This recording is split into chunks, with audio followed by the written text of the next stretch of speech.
আসসালামু আলাইকুম। আশা করি সবাই অনেক অনেক ভালো আছো।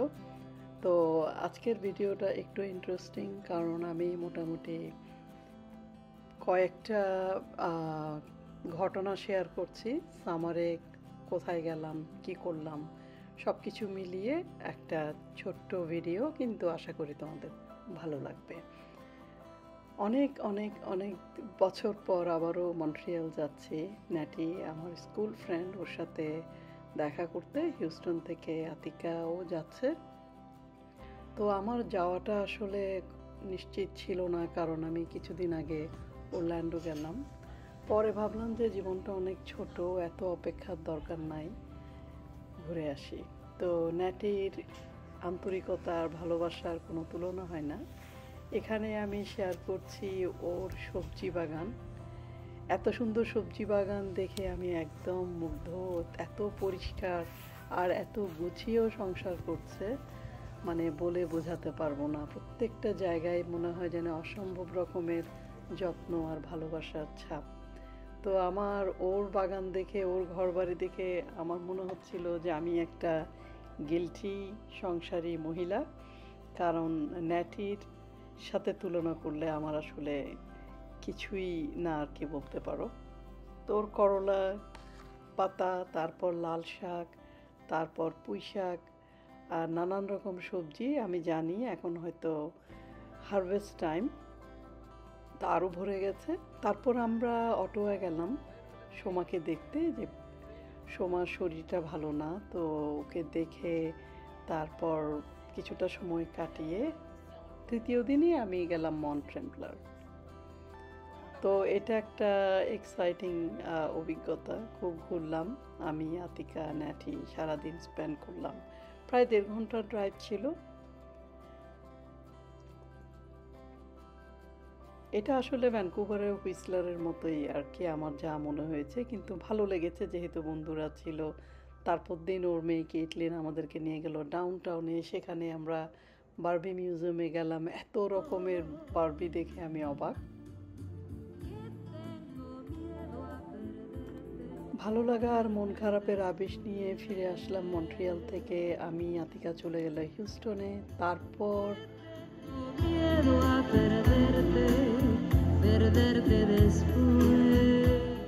দিন পর ভ্যানকুভার এসেই প্রথম দিনে গেলাম গায়ে হলুদের অনুষ্ঠানে।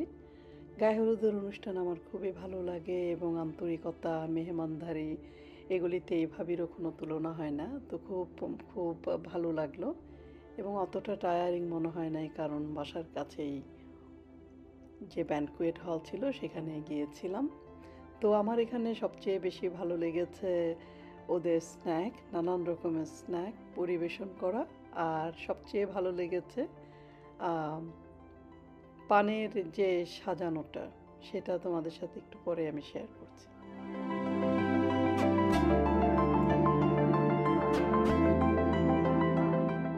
ভাবি বানিয়ে এনেছেন, আমি এটার রেকর্ড করার লোভ সামলাতে পারলাম না।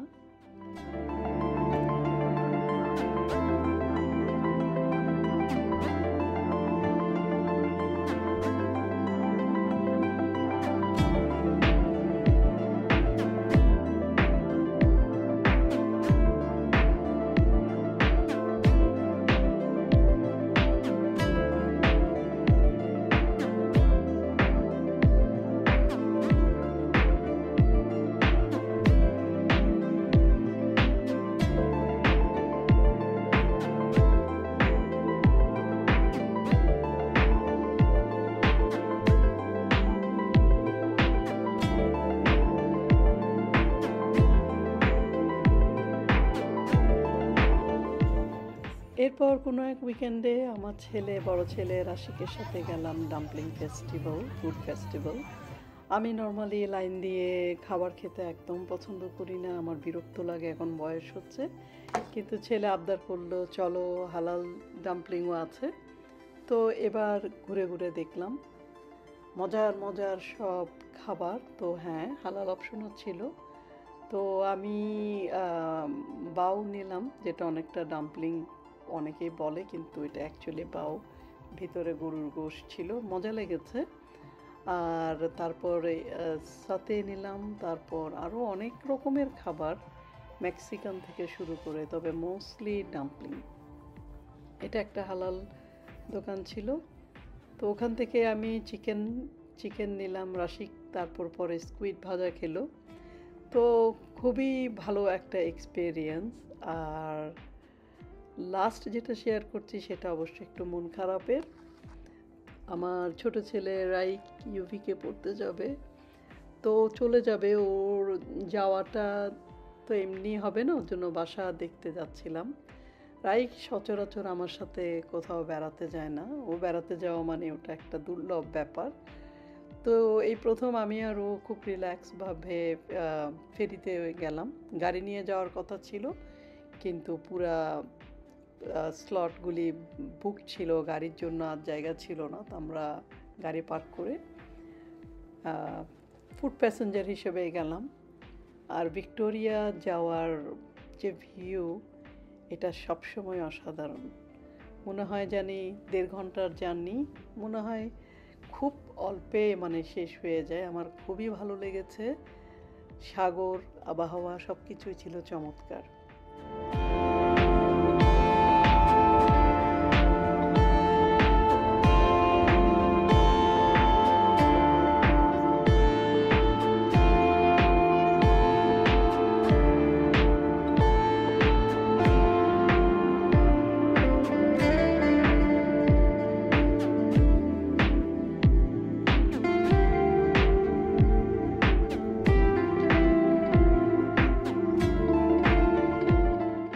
তো ফেরি থেকে আমরা উবার নিয়ে গেলাম ওর জন্য যে বাসা দেখবো সেখান থেকে আমি ওকে বললাম, চলো তোমার ইউনিভার্সিটি একটু ঘুরে দেখাও। তো মা ছেলে ওখানে কিছুক্ষণ ঘুরলাম।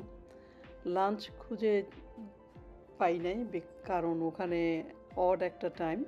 পরে আমি আর রাইক ডিসাইড করেছি যে আমরা ডাউন টাউনেই যাব। আমার কখনো ভিক্টোরিয়া ডাউন টাউনে আসা হয় নাই, এবং ভাগ্যিস এসেছি। এত সুন্দর পরিবেশ, এত সুন্দর ছোট্ট সাজানো গুছানো একটা সিটি, নিজের চোখে না দেখলে আসলে বোঝানো যাবে না। তো এখানে সবচেয়ে বড় যে আকর্ষণ সেটা হলো হ্যাঙ্গিং বাস্কেট। প্রচুর পিটুনিয়া দিয়ে ওরা এত সুন্দর করে সাজিয়েছে, এবং প্রতি মুহূর্তে আমার মনে হচ্ছিল আমি আয়ারল্যান্ডে আছি, কখনো কখনো ইংল্যান্ডের কোনো জায়গায় ঘুরছি, সেরকম একটা অনুভূতি। তো শুধু ঘুরে ঘুরে দেখছি, মনে হয় যে উদ্দেশ্যহীন ঘুরে বেড়ানো, কোনো কিছু করার নাই। তো আমরা পরে সি সাইডে গেলাম, সেখানে তো নানান রকমের ব্যস্ততা, শপিং, রেস্টুরেন্ট। তো রাইক আর আমি খুব মজা করে ডিনার করলাম খুব সুন্দর একটা জায়গায়, রেটিং ভালো। তো ও নিল লবস্টার টেল, আর আমি নিলাম হ্যালিবার্ট ফিশ অ্যান্ড চিপস।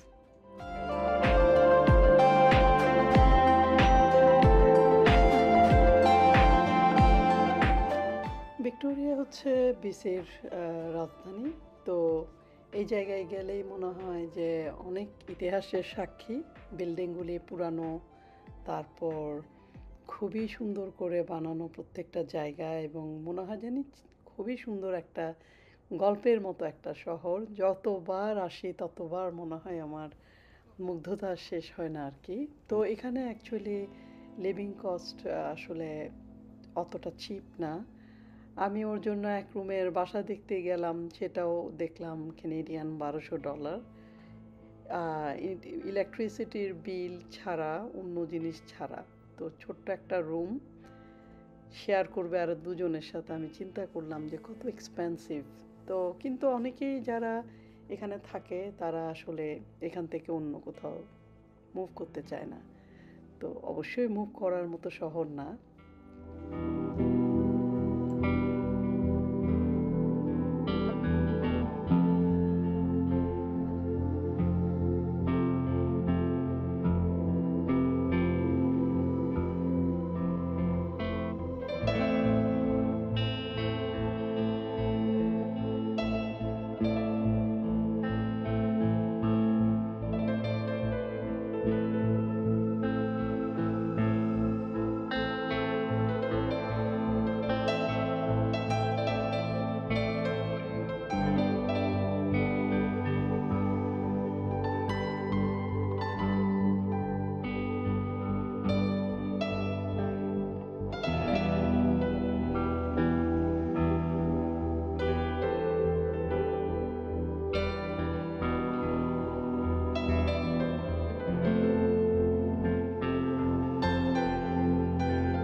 নিজেদের শহরে যখন ঘুরি মন দিয়ে কোনো কিছুই দেখি না, কিন্তু অন্য শহরে যখন বেড়াতে যাই প্রত্যেকটা জিনিস খুঁটিয়ে খুঁটিয়ে দেখি।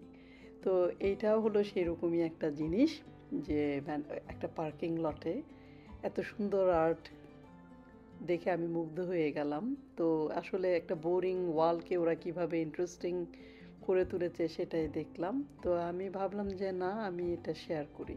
মনে হয় জানালা দিয়ে কেউ আমাদেরকে দেখছে, খুবই ভালো লেগেছে।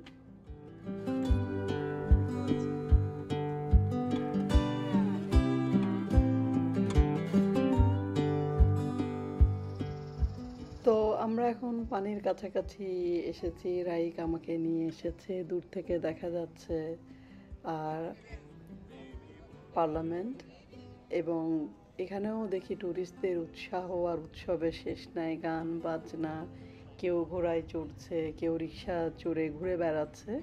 মনে হয় জানি একটা উৎসবের মধ্যে পড়ে গেলাম। তো আমার হাঁটতে ভালো লাগছিল আজকে। আসলে ওয়েদারটাও খুব সুন্দর, টেম্পারেচারটা ভালো। তো এটাও একটা ট্যুরিস্টদের দেখার আকর্ষণ, দি এমপ্রেস। এদের গার্ডেনটা ঘুরলাম আমরা, হোটেলের ভিতরও লবিতে গিয়ে ঘুরে আসলাম।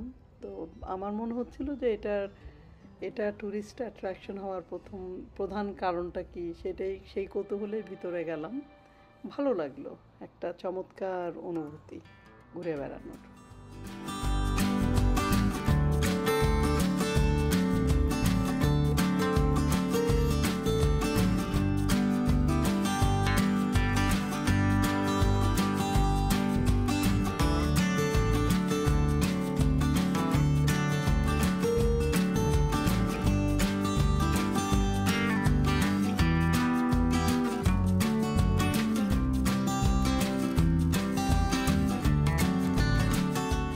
প্রায় বিকেল হয়ে গেছে। আমি ভাবলাম যে না, আমাদেরকে 9টার ফেরি ছিল, লাস্ট ফেরি।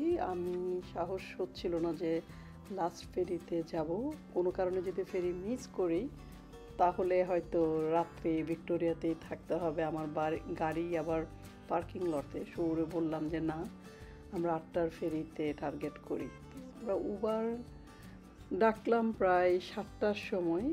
তো আমাদের লেট লাঞ্চ হলো, সেটাও প্রায় 5:30টার দিকে। কিন্তু খুব ভালো লাগলো আসলে।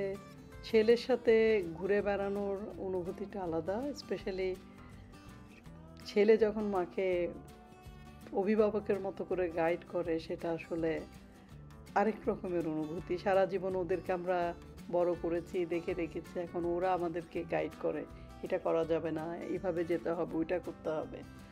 তো হয়তো এটাই অভিভাবক হিসেবে মনের একটা শান্তি বাচ্চাদেরকে দেখার। তো মন খারাপ, ও হয়তো এখানেই থাকবে জানি না।